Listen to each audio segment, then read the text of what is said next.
नमस्कार। आज हम इतिहास के उन पन्नों को खोलेंगे जिन्हें अक्सर जानते हैं बहुत बोरिंग और कानूनी समझकर छोड़ दिया जाता है।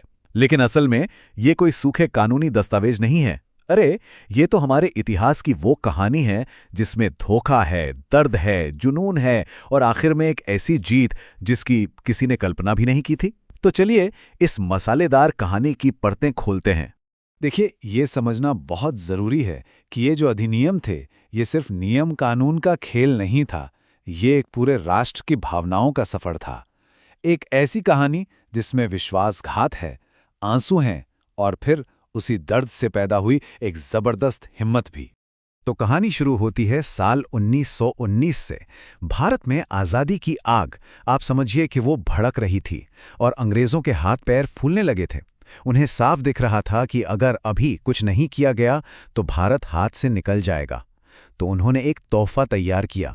भारत के राज्य सचिव एडविन मॉन्टेग्यू और वाइसरॉय लॉर्ड चेम्सफोर्ड ने मिलकर पेश किया भारत सरकार अधिनियम 1919। अब कागज़ पर तो इसका मकसद बड़ा नेक लग रहा था कि भारत में एक जिम्मेदार सरकार बनाएंगे। लेकिन असल सवाल तो ये था कि क्या अंग्रेज सच में सत्ता देना चाहते थे या फिर ये सब भारत के बढ़ते गुस्से पर पानी डालने का बस एक दिखावा था, एक बहुत ही चालाकी से बुना गया धोखा। और इस धोखे का सबसे बड़ा हथियार था द्वैध शासन, जिसे अंग्रेजी में डायार्की कहते हैं।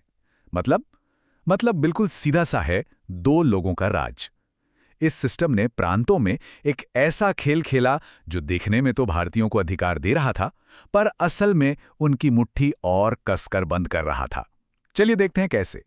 अब जरा यहां गौर कीजिए, ये बहुत दिलचस्प है।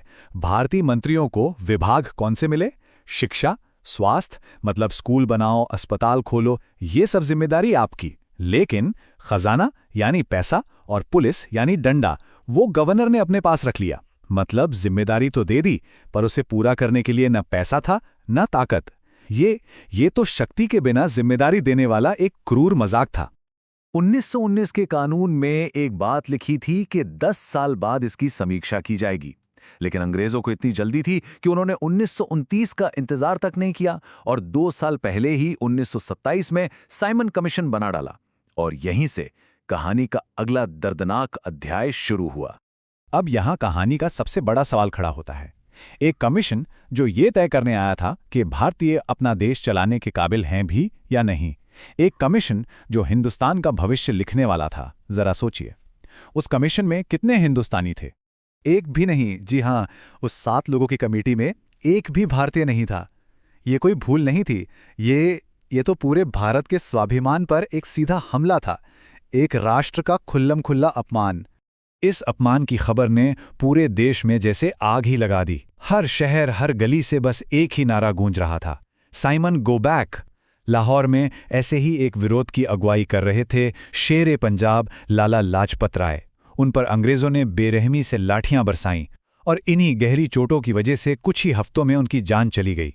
लेकिन अपनी शहादत से ठीक पहले उन्होंने जो शब्द कहे वो इतिहास की भविष्यवाणी बन गए।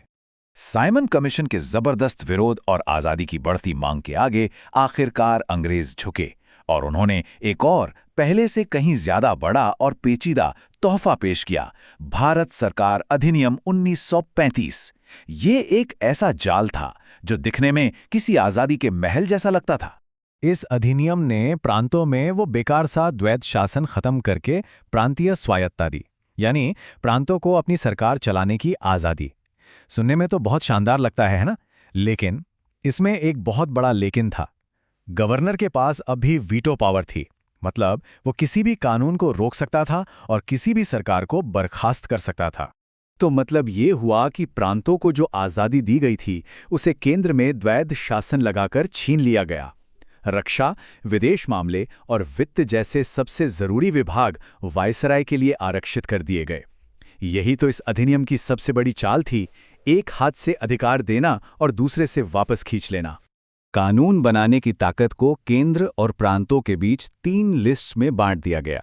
लेकिन जो शक्तियां इन तीनों में से किसी भी लिस्ट में नहीं थीं, जिन्हें अवशिष्ट शक्तियां कहते हैं, वो एक तरह से सरकार का जोकर कार्ड वो दे दिया गया वाइसरॉय को। मतलब एक बार फिर खेल का असली कंट्रोल अंग्रेजों के ही हाथ में रहा। और अब आते हैं इस कहानी के सबसे दिलचस्प और हैरान कर देने वाले मोड़ पर। अंग्रेजों ने ये सारा जाल भारत को हमेशा हमेशा के लिए अपना गुलाम बनाए रखने के लिए बुना था, लेकिन इतिहास को कुछ और ही मंजूर था। कमाल की बात यह है कि कैसे इतिहास ने पूरा पासा ही पलट दिया। एक तरफ था अंग्रेजों का बुना हुआ जाल और दूसरी तरफ उसी जाल से बनी हमारे अपने संविधान की नींव। जिन ढांचों को हमें कंट्रोल करने के लिए बनाया गया था, हमारे नेताओं ने उन्हीं को हमारी आजादी का हथियार बना लिया। क्या खूब। तो इन अधिनियमों की सबसे बड़ी विरासत ये थी कि उनकी नाकामियों ने भी हमें सिखाया। द्वैध शासन की नाकामी ने हमारे संविधान बनाने वालों को ये सबक दिया कि सत्ता को कैसे नहीं बांटना चाहिए। और 1935 के अधिनियम ने अपनी हजारों खामियों के बावजूद उन्हें एक तैयार ढांचा दे दिया, जिस पर एक आज़ाद भारत की शानदार इमारत खड़ी की जा सकी। तो आखिर में ये सवाल सोचने पर मजबूर करता है, क्या अंग्रेजों ने हमें फंसाने के लिए जो वो पेचीदा जाल बुना था, वो अनजाने में उनकी ही बर्बादी की बुनियाद बन गया? ये इतिहास की सबसे बड़ी विडंबनाओं में से एक है, जो हमें हमारे स्वतंत्रता सेनानियों के धैर्य और उनकी दूरदर्शिता की याद दिलाती है।